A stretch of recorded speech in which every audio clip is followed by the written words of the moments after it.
आज के इस ऐतिहासिक कार्यक्रम इस पर पूरे देश की दृष्टि है।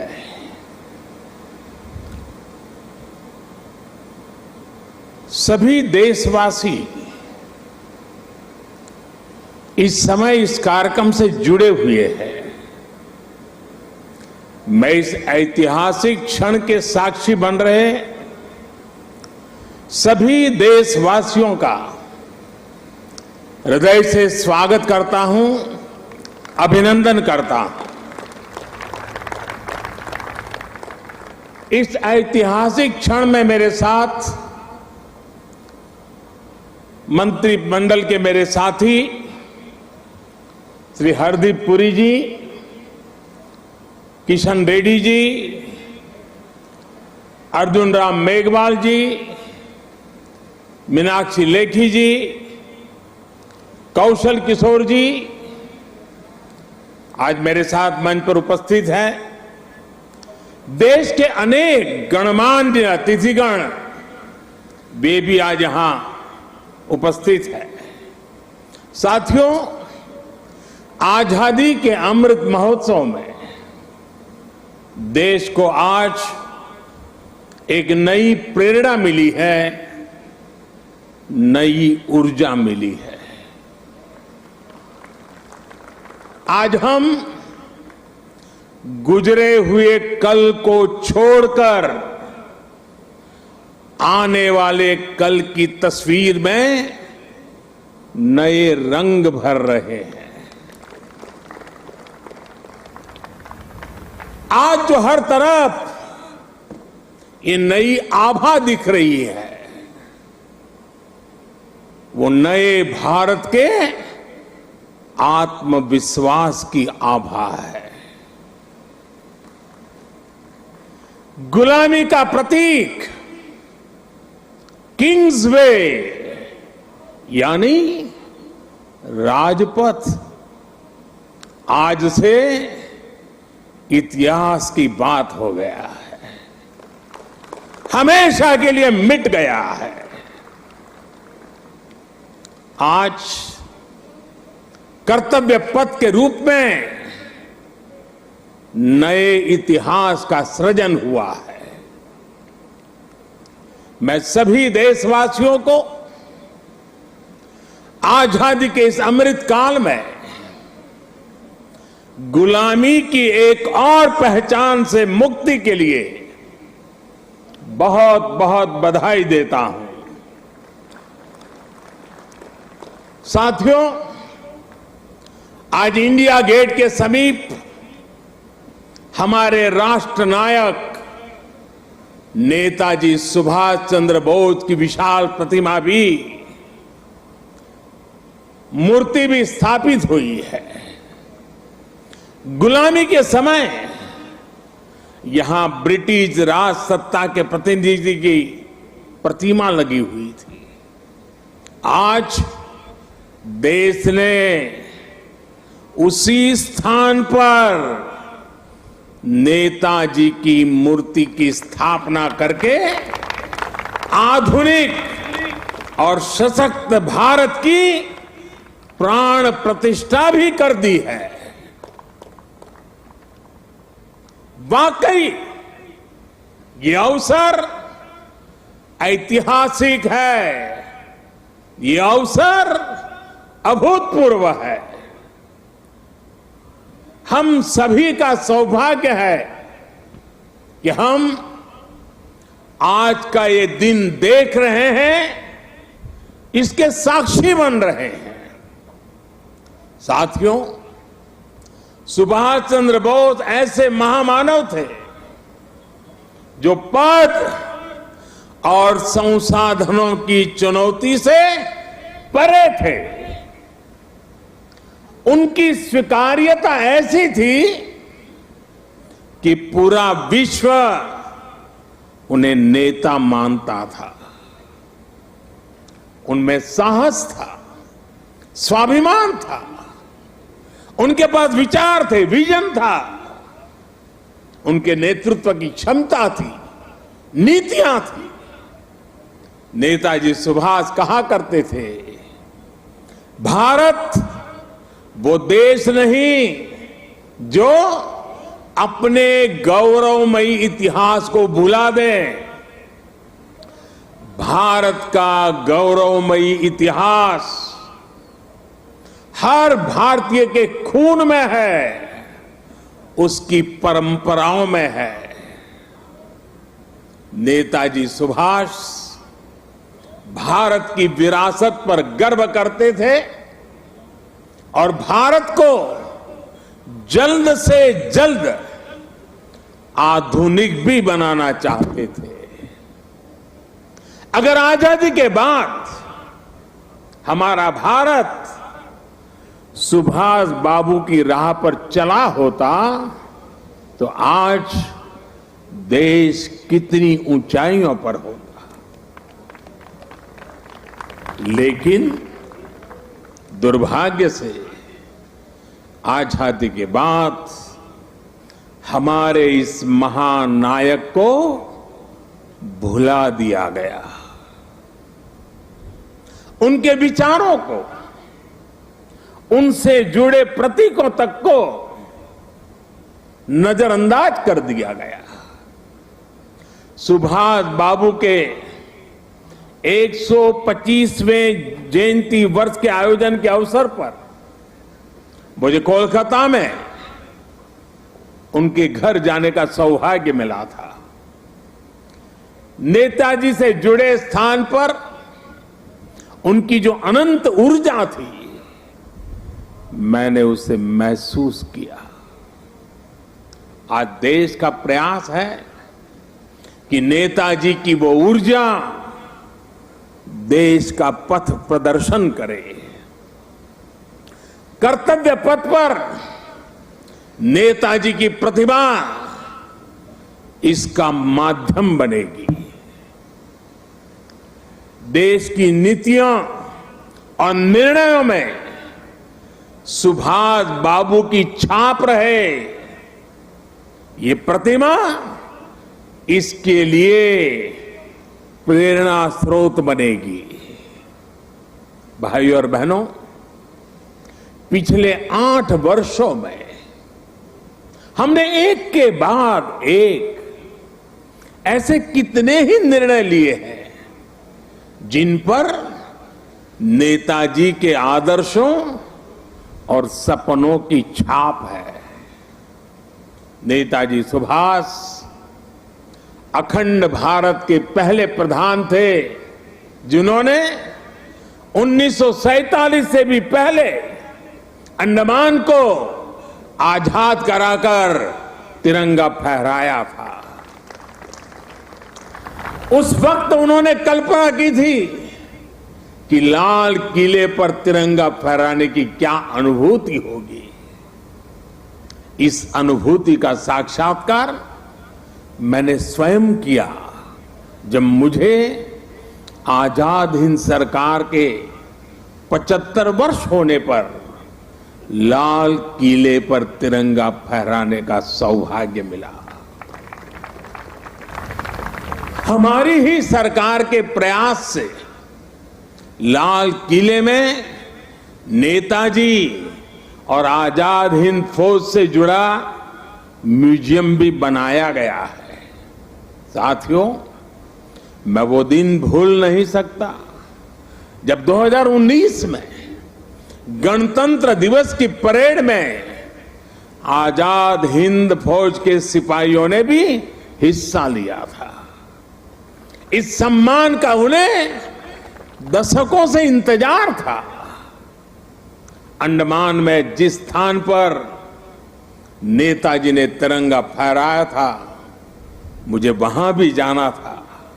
जाने का अवसर मिला, तिरंगा फहराने का सौभाग्य मिला। वो क्षण हर देशवासी के लिए गर्व का क्षण था। भाइयों और बहनों, अंडमान के वो द्वीप जिसे नेताजी ने सबसे पहले आजादी दिलाई थी, वो भी कुछ समय पहले तक गुलामी की निशानियों को ढोने के लिए मजबूर थे। आजाद भारत में भी उन द्वीपों के नाम अंग्रेजी शासकों के नाम पर थे। हमने गुलामी की उन निशानियों को मिटाकर इन द्वीपों को नेताजी सुभाष से जोड़कर भारतीय नाम दिए, भारतीय पहचान दी। साथियों, आजादी के 75 वर्ष पूरे होने पर देश ने अपने लिए पंच प्राणों का विजन रखा है। इन पंच प्राणों में विकास के बड़े लक्ष्यों का संकल्प है, कर्तव्यों की प्रेरणा है, इसमें गुलामी की मानसिकता के त्याग का आह्वान है, अपनी विरासत पर गर्व का बोध है।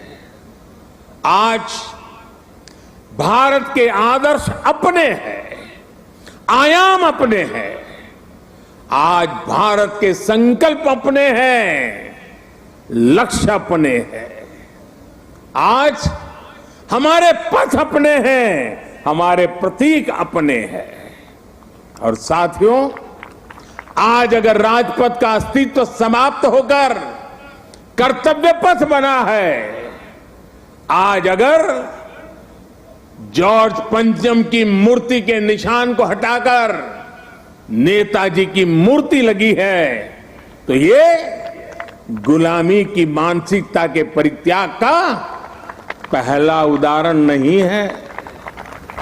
ये न शुरुआत है न अंत है। ये मन और मानस की आजादी का लक्ष्य हासिल करने तक निरंतर चलने वाली संकल्प यात्रा है।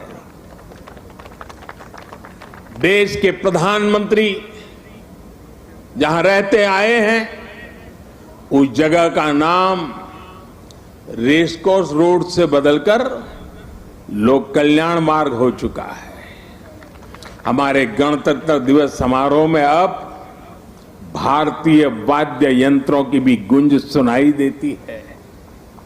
बीटिंग द रिट्रीट सेरेमनी में अब देशभक्ति से सरोबार गीतों को सुनकर हर भारतीय आनंद से भर जाता है। अभी हाल ही में भारतीय नौसेना ने भी गुलामी के निशान को उतारकर छत्रपति शिवाजी महाराज के प्रतीक को धारण कर लिया है। नेशनल वॉर मेमोरियल बनाकर देश ने समस्त देशवासियों की बरसों पुरानी इच्छा को भी पूरा किया है।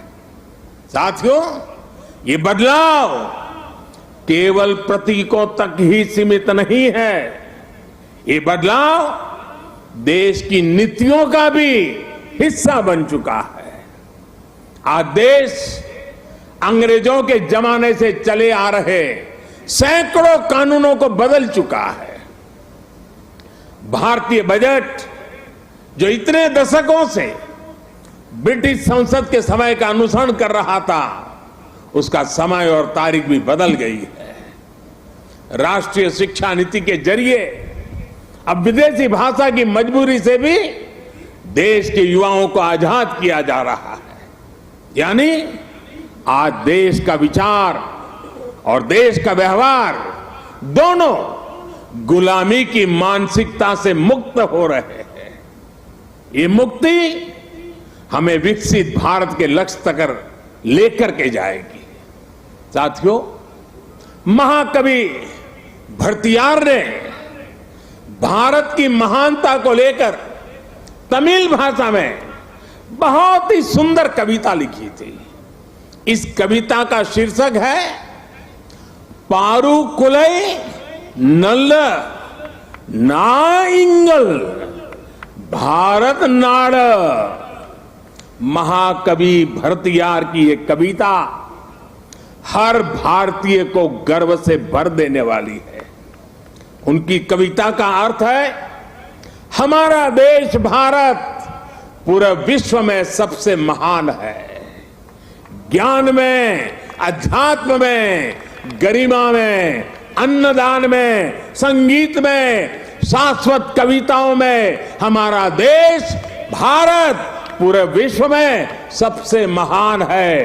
वीरता में, सेनाओं के शौर्य में, करुणा में, दूसरों की सेवा में, जीवन के सत्य को खोजने में, वैज्ञानिक अनुसंधान में हमारा देश भारत पूरे विश्व में सबसे महान है। ये तमिल कवि भरतियार का, उनकी कविता का एक एक शब्द, एक एक भाव को अनुभव कीजिए। साथियों, गुलामी के उस कालखंड में ये पूरे विश्व को भारत की हुंकार थी। ये हमारे स्वतंत्र सेनानियों का आह्वान था। जिस भारत का वर्णन भरतियार ने अपनी कविता में किया है, हमें उस सर्वश्रेष्ठ भारत का निर्माण करके ही रहना है और इसका रास्ता इस कर्तव्य पथ से ही जाता है। साथियों, कर्तव्य पथ केवल ईंट पत्थरों का रास्ता भर नहीं है। ये भारत के लोकतांत्रिक अतीत और सर्वकालिक आदर्शों का जीवंत मार्ग है।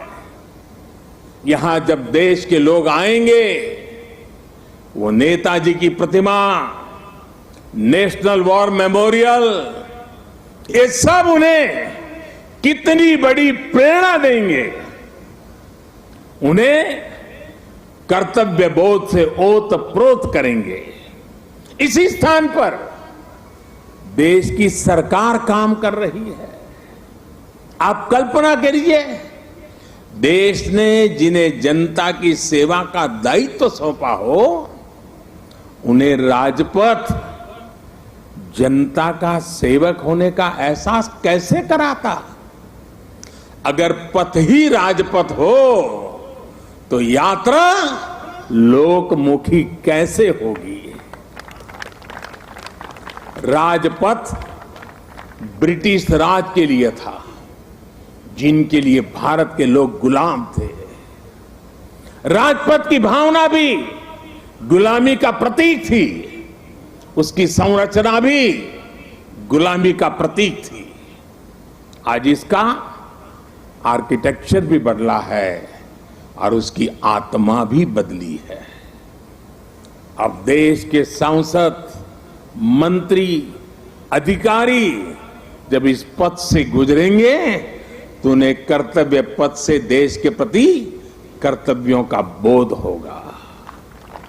उसके लिए नई ऊर्जा मिलेगी, प्रेरणा मिलेगी। नेशनल वॉर मेमोरियल से लेकर कर्तव्य पथ से होते हुए राष्ट्रपति भवन का ये पूरा क्षेत्र, उनमें नेशन फर्स्ट, राष्ट्र ही प्रथम, इस भावना का प्रवाह प्रतिपल संचारित होगा। साथियों, आज के इस अवसर पर मैं अपने उन श्रमिक साथियों का विशेष आभार व्यक्त करना चाहता हूं, जिन्होंने कर्तव्य पथ को केवल बनाया ही नहीं है, बल्कि अपने श्रम की पराकाष्ठा से देश को कर्तव्य पथ दिखाया भी है। मुझे अभी उन श्रमजीवियों से मुलाकात का भी अवसर मिला। उनसे बात करते समय मैं महसूस कर रहा था कि देश के गरीब, मजदूर और सामान्य मानवी के भीतर भारत का कितना भव्य सपना बसा हुआ है। अपना पसीना बहाते समय वो उसी सपने को सजीव कर देते हैं।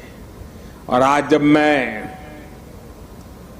इस अवसर पर मैं उन हर गरीब मजदूर को भी देश की तरफ से धन्यवाद करता हूं, उनका अभिनंदन करता हूं, जो देश के अभूतपूर्व विकास को ये हमारे श्रमिक भाई गति दे रहे हैं। और जब मैं आज इन श्रमिक भाई बहनों से मिला तो मैंने उनसे कहा है कि इस बार 26 जनवरी को जिन्होंने यहां पर काम किया है, जो श्रमिक भाई है, वो परिवार के साथ मेरे विशेष अतिथि रहेंगे 26 जनवरी के कार्यक्रम।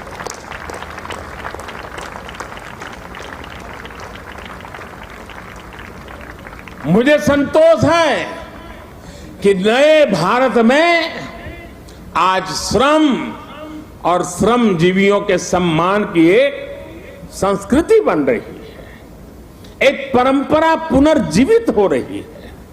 और साथियों, जब नीतियों में संवेदनशीलता आती है तो निर्णय भी उतने ही संवेदनशील होते चले जाते हैं। इसलिए देश अब अपनी श्रम शक्ति पर गर्व कर रहा है। श्रमेव जयते आज देश का मंत्र बन रहा है। इसलिए जब बनारस में, काशी में विश्वनाथ धाम के लोकार्पण का अलौकिक अवसर होता है तो श्रमजीवियों के सम्मान में भी पुष्प वर्षा होती है। जब प्रयागराज कुंभ का पवित्र पर्व होता है तो श्रमिक स्वच्छता कर्मियों का आभार व्यक्त किया जाता है। अभी कुछ दिन पहले ही देश को स्वदेशी विमान वाहक युद्धपोत आईएनएस विक्रांत मिला है। मुझे तब भी आईएनएस विक्रांत के निर्माण में दिन रात काम करने वाले श्रमिक भाई बहनों और उनके परिवारों से मिलने का अवसर मिला था। मैंने उनसे मिलकर उनका आभार व्यक्त किया। श्रम के सम्मान की परंपरा देश के संस्कारों का अमिट हिस्सा बन रही है। आपको जानकर अच्छा लगेगा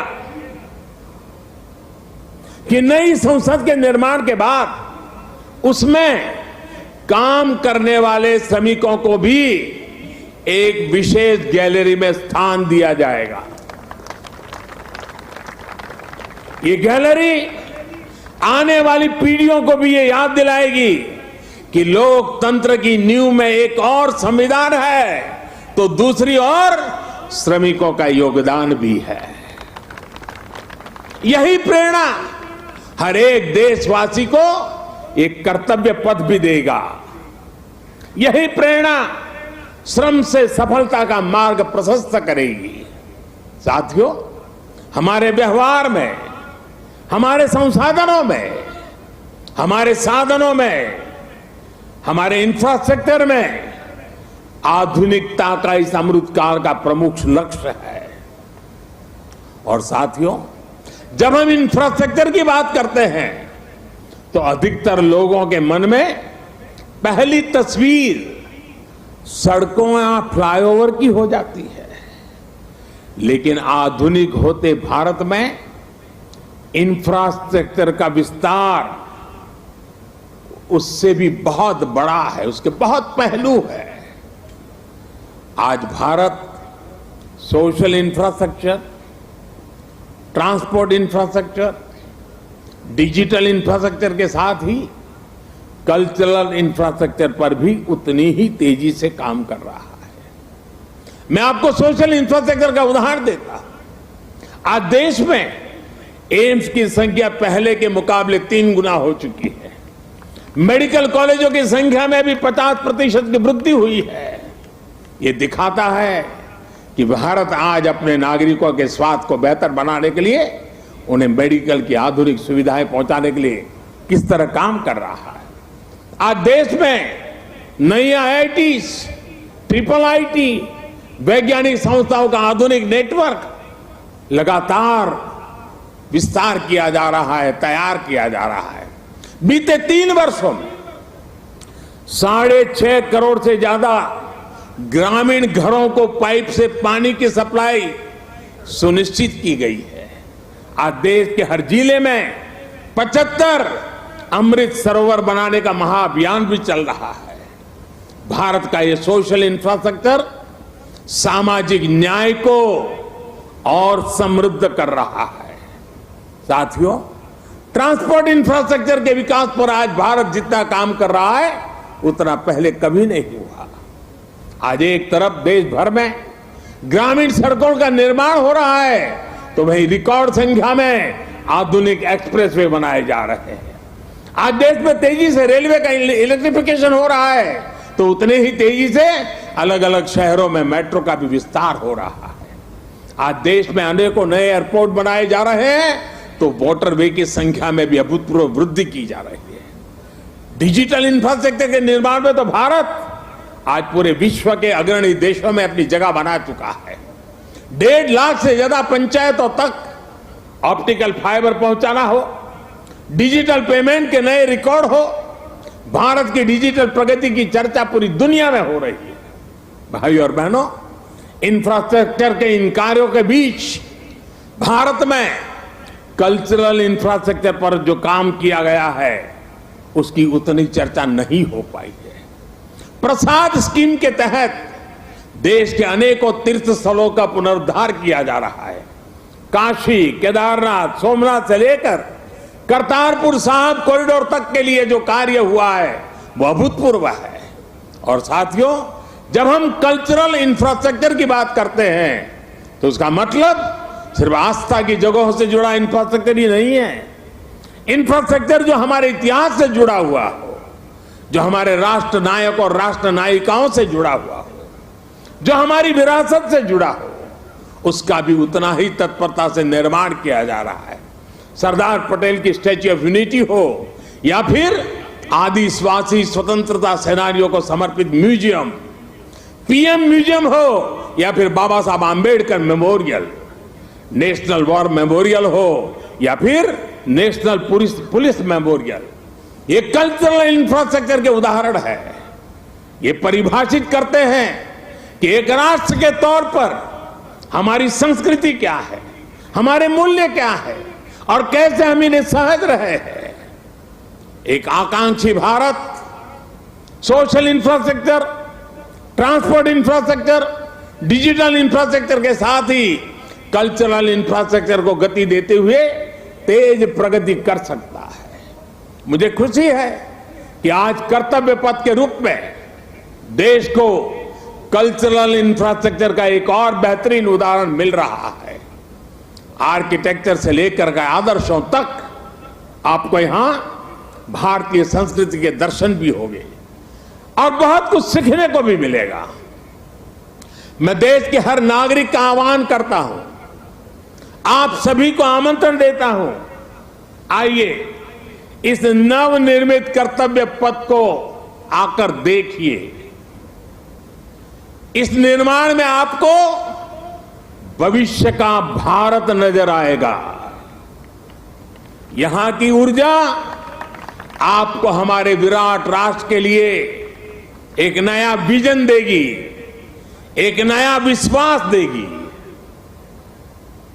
और कल से लेकर के अगले 3 दिन यानी शुक्र, शनि और रवि, 3 दिन यहां पर नेताजी सुभाष बाबू के जीवन पर आधारित शाम के समय ड्रोन शो भी आयोजन होने वाला है। आप यहां आइए, अपने और अपने परिवार की तस्वीरें खींचिए, सेल्फी लीजिए। इन्हें आप हैशटैग कर्तव्य पथ से सोशल मीडिया पर भी जरूर अपलोड करें। मुझे पता है ये पूरा क्षेत्र दिल्ली के लोगों की धड़कन है। यहां शाम को बड़ी संख्या में लोग अपने परिवार के साथ आते हैं, समय बिताते हैं। कर्तव्य पथ की प्लानिंग, डिजाइनिंग और लाइटिंग इसे ध्यान में रखते हुए भी की गई है। मुझे विश्वास है कर्तव्य पथ की ये प्रेरणा देश में कर्तव्य बोध का जो प्रवाह पैदा करेगी, ये प्रवाह ही हमें नए और विकसित भारत के संकल्प की सिद्धि तक लेकर जाएगा। इसी विश्वास के साथ आप सभी का एक बार फिर बहुत बहुत धन्यवाद करता हूं।